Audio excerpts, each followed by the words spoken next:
Hola a todos, soy Ginacero y os traigo en colaboración con Vandal este gameplay comentado de la campaña de los Condes Vampiro de Total War Warhammer, el último título de la franquicia de Creative Assembly que saldrá a la venta el próximo 24 de mayo. Empezamos la campaña en las tierras de Silvania, que es el hogar de los vampiros, y en este caso controlamos a Manfred von Karstein, uno de los condes, pero tendremos otro más para elegir. Vamos a prepararnos para asaltar la fortaleza y, como veis, tenemos la opción de reclutar unidades o bien la de revivir a los muertos, que es una de las habilidades más características de la raza de los vampiros. En vez de costarnos oro, lo que usamos como moneda de cambio son puntos de magia. Asaltamos el castillo enemigo, que en este caso pertenece al clan de los Van Kruger, y resolvemos el enfrentamiento automáticamente, ya que tenemos bastante ventaja sobre el enemigo. Como recompensa, las tropas enemigas que han muerto son revividas y se unen a nuestro ejército, obtenemos puntos de magia y en este caso hemos subido de nivel. Como veis, las opciones que tendremos después de la batalla son mucho más numerosas que antes. Podemos arrasar la fortaleza, saquear y ocupar o simplemente ocuparla, y dependiendo de lo que escojamos variarán las recompensas que obtengamos. The taint of undeath is spread by your conquests, mighty lord. Your realm grows, and more distant lands now fall under your gaze. The Empire and other kingdoms of men lie to the north and west. There you may feast, for the living are plentiful. Cuando nos hacemos con el control de un nuevo castillo, lo que conseguimos es extender nuestra influencia o corrupción vampírica, que lo que hace es corromper el entorno, que como veis se vuelve oscuro y opresivo, y fortalece nuestras tropas y al mismo tiempo debilita las tropas enemigas.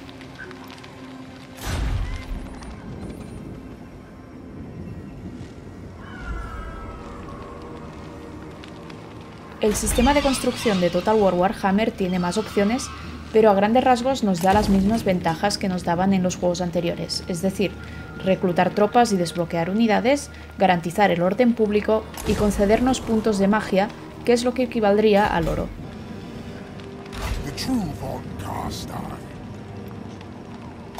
Aquí tenemos el árbol de habilidades, que en esta entrega lo han hecho mucho más completo para que de este modo la experiencia sea lo más personal posible. En este caso, como veis, tenemos 5 caminos a escoger y las habilidades que nos otorgarán irán desde revivir a los muertos hasta ataques mágicos especiales, la regeneración de puntos de habilidad o ser más rápidos y fuertes en combate.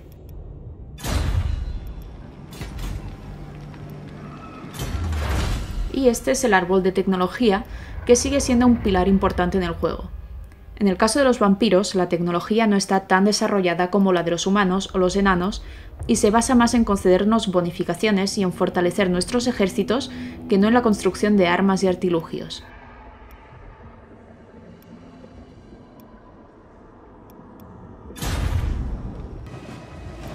Las batallas en la campaña de los Condes Vampiros serán probablemente las más épicas de todas, porque se basarán en el uso de magia y dispondrán de unidades aéreas muy potentes, como dragones y murciélagos gigantes. La introducción de unidades aéreas representa un gran salto en la jugabilidad, porque es algo que no habíamos visto en anteriores entregas y que hace que se abra todo un abanico nuevo de posibilidades y que las batallas sean mucho más espectaculares.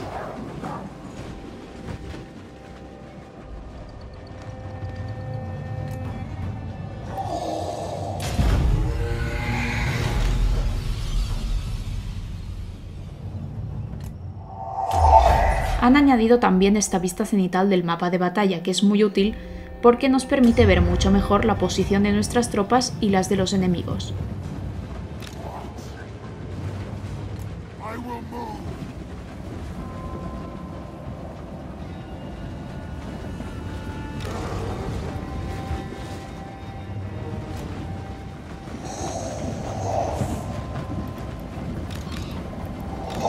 Los ejércitos vampiro no cuentan con unidades de rango, pero tienen una gran variedad de tropas que cumplen con el mismo objetivo, desde unidades de infantería formadas por esqueletos y zombies que son básicamente carne de cañón, hasta potentes berserkers que arrasan con todo lo que se les ponga por delante.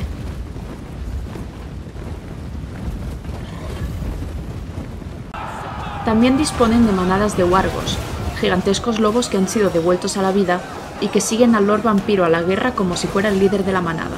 Su resistencia y su velocidad los convierten en guerreros formidables.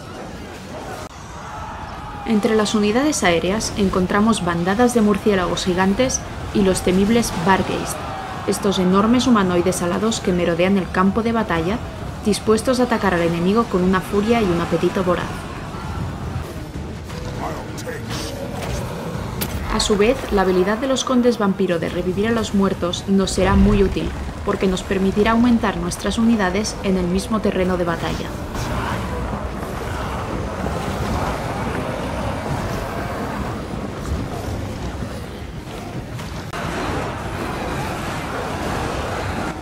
Franz won. 2 months later, there was Thulgrim Grudgebearer. 2 months later, there was Grimgore Ironhides. Now, when did Grimgore Ironhides come out? The 25th of November, exactly 2 months ago today. I don't expect it today, because City seem to always release their videos on the Thursday or Friday at 1 PM GMT.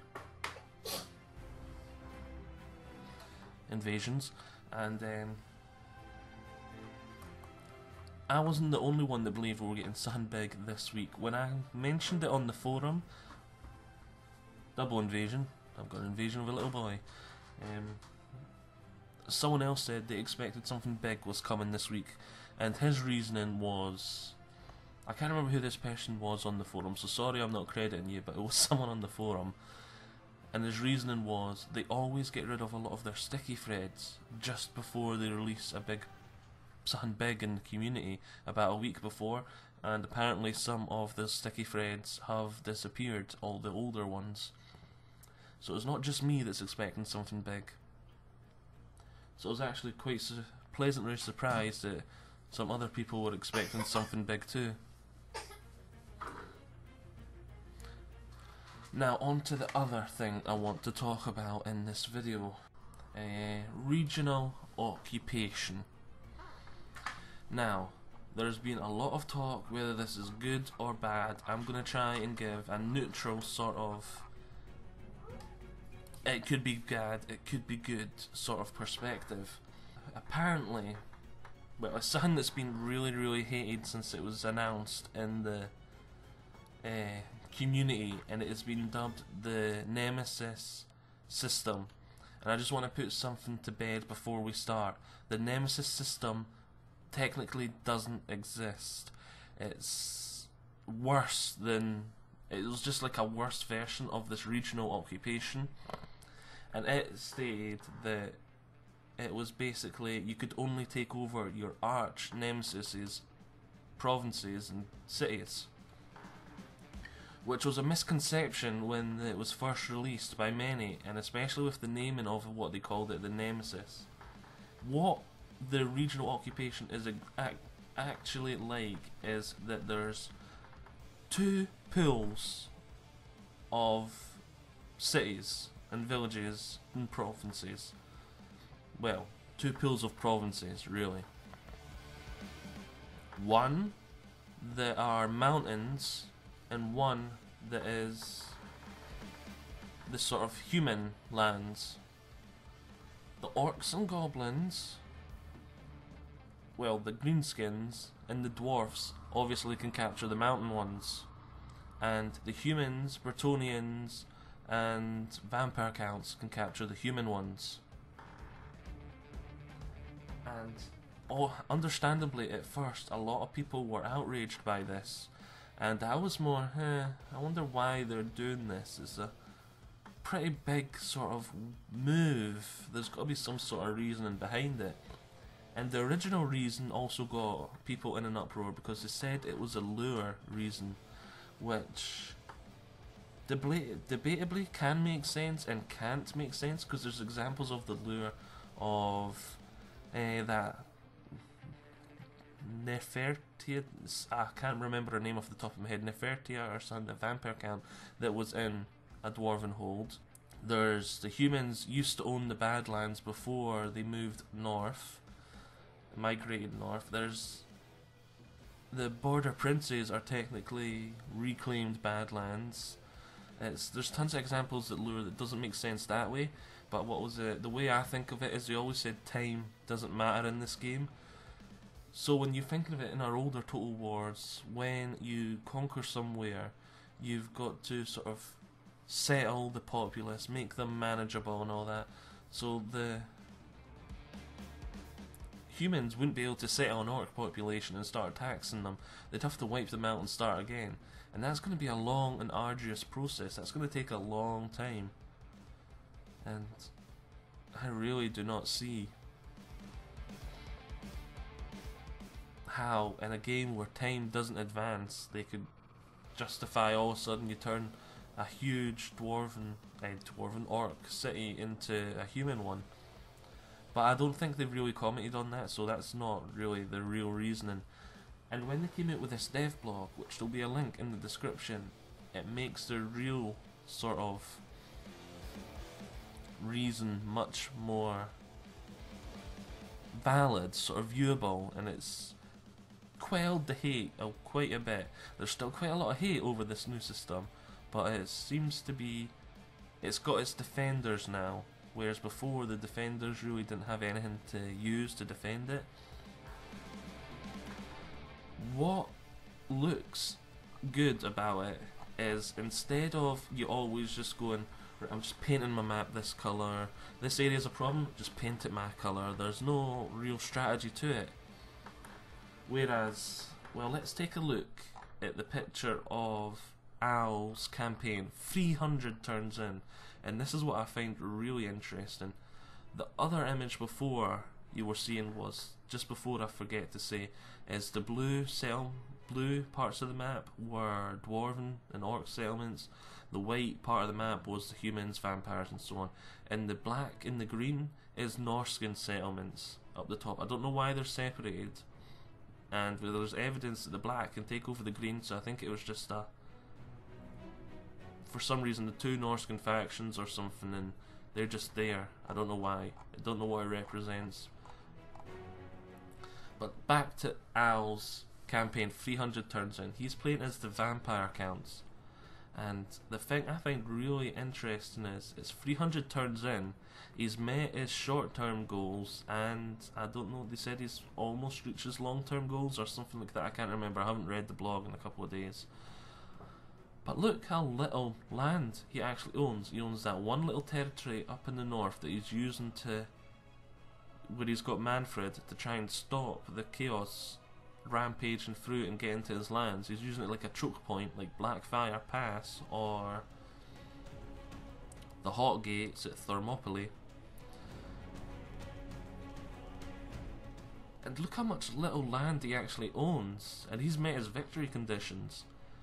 And he's talked about how he's sent raiding parties over here, he's had to deal with this faction that way, and the game doesn't seem like it's all about painting the map, your colour anymore. It's a lot more strategy orientated. Like, does it benefit me from, instead of, yes it benefits me from conquering there because I make more money from it, unless I'm drastically increasing my sort of borders and I've got too much to defend with too little resources. It was always a good idea to conquer somewhere in the old Total Wars, apart from the borders, as I said. Whereas now it seems to be much more strategic, and it's like, yes, do I want this land or not? I need to worry about this choke point. I can't conquer there, so I've got to either, that'll be diplomatic over there, whereas over here, I've got to think of a different option to deal with it. Is it worth sending the army in to raise it all, or do I just want to defend the choke point? Apparently it has been, the main reason for doing this is they want to make the game more strategic. And so with that in mind, now I know the reason, because remember right back when I started talking about this, I said there's got to be someone other that Sega's not told us yet, and that's what it is. So I'm sitting on the fence right now. It's going to be different than all the other Total Wars before, but that's not necessarily a bad thing. It's going to be so much more strategic, and there's still going to be a lot of options, especially with Al didn't need to conquer a lot of land, so he could definitely go about it different ways. And they did say that they're planning to review the system and work out something depending on logically what they think should happen with the upcoming expansions. So we don't know if it's going to be staying around or it's going to evolve over time, which CA made it sound like they're planning to evolve it, but it's all subject to change. They're still mainly concentrating on the first standalone game, never mind the expansions. So yeah, there was another main worry, was that the humans would be able to conquer all of the human lands, and then in the expansions they'd be able to conquer a tiny bit more, and then the other expansion a tiny bit more. It was the expansions were not going to really bring anything to the table for the Empire campaigns. That was the worry before, but CE says they are planning to address that. So yeah, I really sitting on the fence. Apparently, according to CA, all their beta testers, well, most of their beta testers were dead set against it, thought it was horrible, but then after playing it, they realise all the benefits that it brings to the table and actually love it. So I don't know, I'm sitting on the fence, because obviously we all like to conquer the map.